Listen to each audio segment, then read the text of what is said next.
Most horror movies give you a monster, a killer, a creature, something that you can point to and say, that is the big bad. The Housemaid gives you a floor plan and a color palette. The Housemaid is not just a film about a degenerate tech bro with mommy issues doing twisted shit in a mansion. It's a film about a man who essentially is the mansion, who built his pathology into the architecture, who creates an environment so perfectly engineered for control that he barely has to lift a finger. And after watching this video, you, dear viewer, will understand what every room, every color, every symbol is doing. And you will never watch The Housemaid the same way again.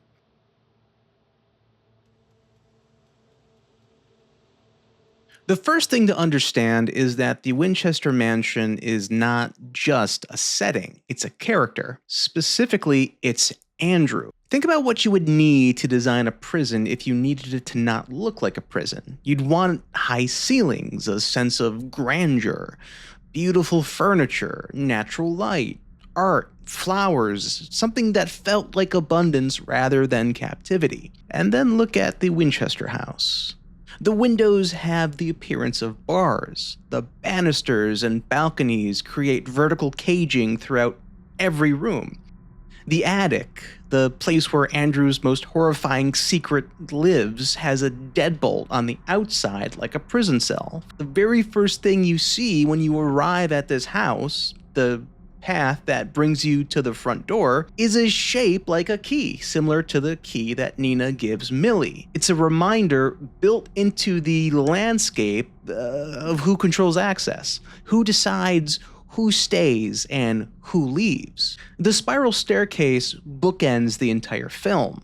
It opens the movie and it essentially closes it, and this is not an accident. That's the filmmakers telling you in visual language that this is a cycle, that whatever you're about to watch has happened before and it will happen again. And this bears out in the movie. And then there's the dollhouse, a perfect miniature replica of the real Winchester mansion, which means that Andrew has, somewhere in his very normal life, built a scale model of his own home, a tiny version of the world he controls, so he can hold it in his hands and look down like some cold, remote god. And inside the dollhouse attic, the same attic where the film's darkest secret is hidden, there's a tiny blue-haired troll doll, emblematic of Millie, and representative of Andrew's project of psychological and physical degradation. This pathology exists at every scale in the Winchester home. And then there's Andrew's man cave. This room is Andrew's psyche made physical. Note how it sits within the house's otherwise open floor plan, curtained off, private and inaccessible. The rest of the home is designed for display. But this space, Andrew's private space, is designed for concealment. Masks line the walls and red curtains line the room. The symbolism isn't subtle, nor is it meant to be.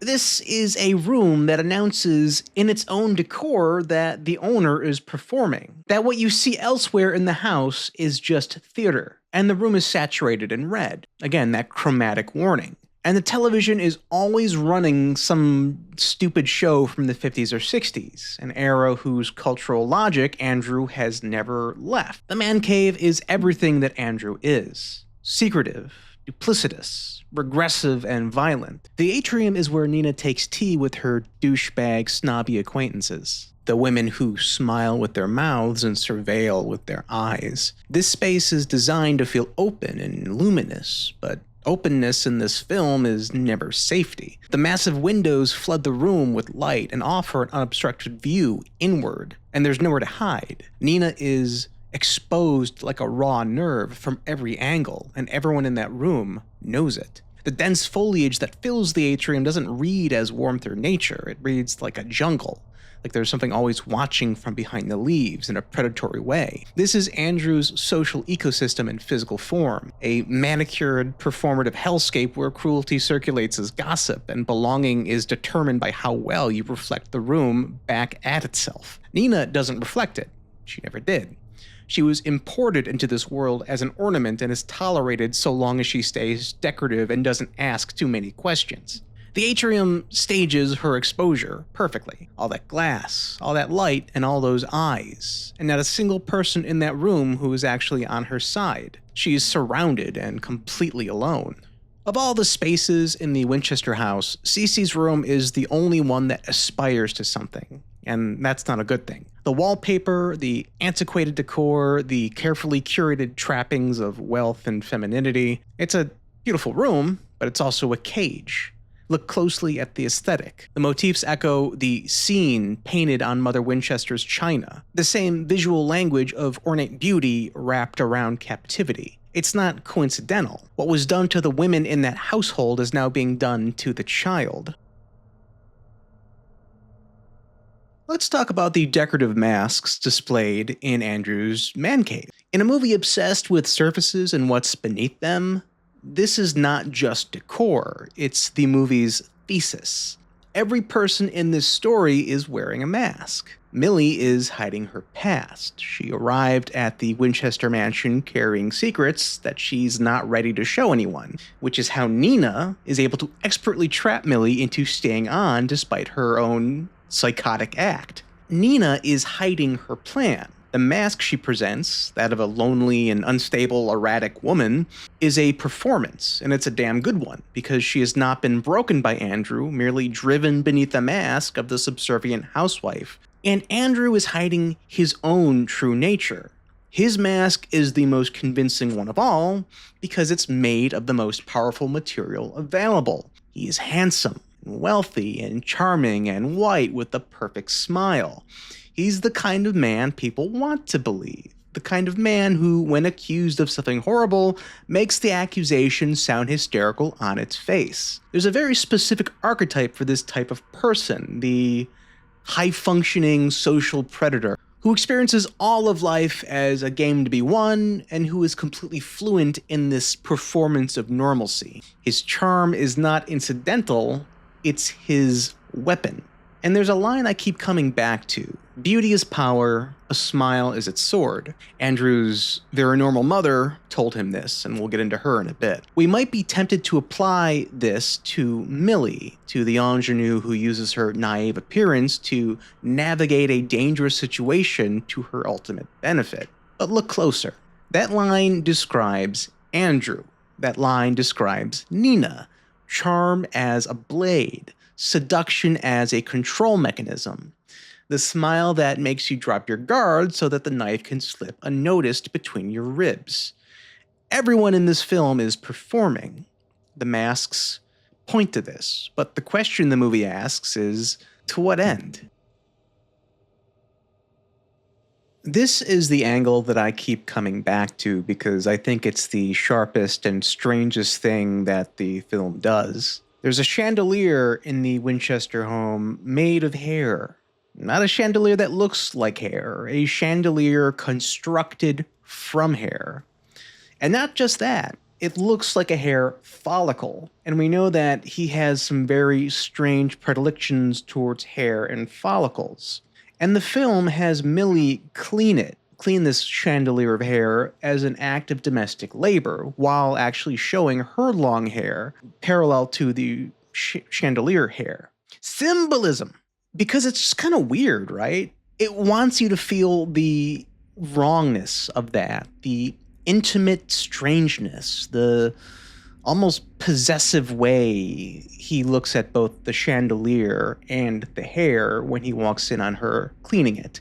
This film is focused on hair because this film is really the neurotic lens through which Andrew sees the world. And then Andrew says offhandedly about his mother's dye job, not a root in sight. And that line is doing a lot of really strange work. Because think about what roots represent, right? They're how things anchor themselves, how living things burrow into the ground and refuse to be moved. Andrew is obsessed with roots, and not just hair, with his own beautiful smile, with the perfection of it. And teeth themselves are just bones buried in the jaw. It shows that he doesn't just want to dominate people in an abstract power sense. He wants to root into people.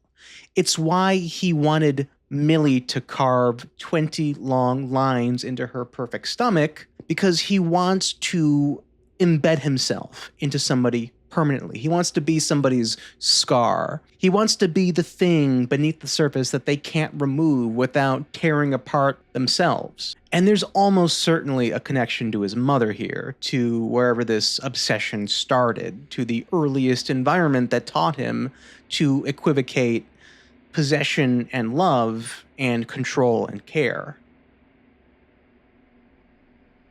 White and beige is the dominant color palette of the house. We're conditioned to read these colors as innocence, purity, cleanliness, and minimalism. But in The Housemaid, white is institutional. White is the psych ward. White is the color of a room where something smells dead, but everything looks fine. White flowers recur in both the Winchester home and the psychiatric facility, linking the two spaces and carrying the quiet undertone of a funeral parlor. Nina spends most of the film in white and pale tones. She looks like an accessory. She matches the furniture. She has been aesthetically absorbed into a space designed to contain her, which is why the moment she's liberated, color immediately returns to her wardrobe. The film actually changes her color palette when she steps outside of Andrew's control. No, not the switch.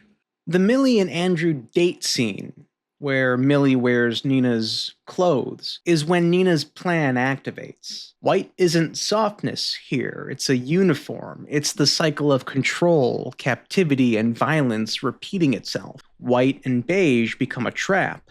Brown, white, and blue. This is the palette of the attic, the palette of captivity. Andrew wears these combinations throughout the film because his truest self is everything that attic prison represents. Nina also wears this palette in the window between freeing herself from Andrew and freeing Millie, because she remains complicit in Millie's captivity. These colors are specifically a condemnation. Andrew's world is saturated in red. The constant chromatic warnings of blood not yet spilled, of violence dressed as passion. The couches in the living room, where Nina lays her trap. Andrew's man cave, the snake-covered accent wall in the Winchester's bathroom. Every time you're lulled into a false sense of security, into finding Andrew charming or Nina warm and welcoming, red is quietly screaming at your reptile brain to run. Blue belongs to Millie. Her inciting incident is coded in blue. The troll doll that becomes her murder weapon has blue hair. Her boarding school uniforms, the signage in that hallway, her clothes, the color grading of her flashbacks, the color of her car, the windows on her jail cell, even the bucket in the attic she poops in. Blue represents institutional coldness, isolation, loneliness, solitude, and coerced compliance, the color of systems of control. But because blue is Millie's color, it's also antithetical to Andrew. Blue is the color of the pliers she uses to make him pull out his own tooth, to expose the rot, to destroy his perfect smile, and to unmask him before the world. Warm orange, and specifically these lamplit hues, it's the color of gaslighting. Soft, ambient light that makes everything feel intimate and reasonable just long enough for you to doubt your own perception. It's male disregard made comfortable. Bright safety orange, by contrast, represents captivity outright. Millie's prison jumpsuit, the tools and gloves of the sexy groundskeeper. Pink is Cece's color. It's what I took to be femininity as something simultaneously genuine and weaponizable. Not weakness, but the color worn by people this system was built to consume. And finally, we get to every man's favorite subject, his mother.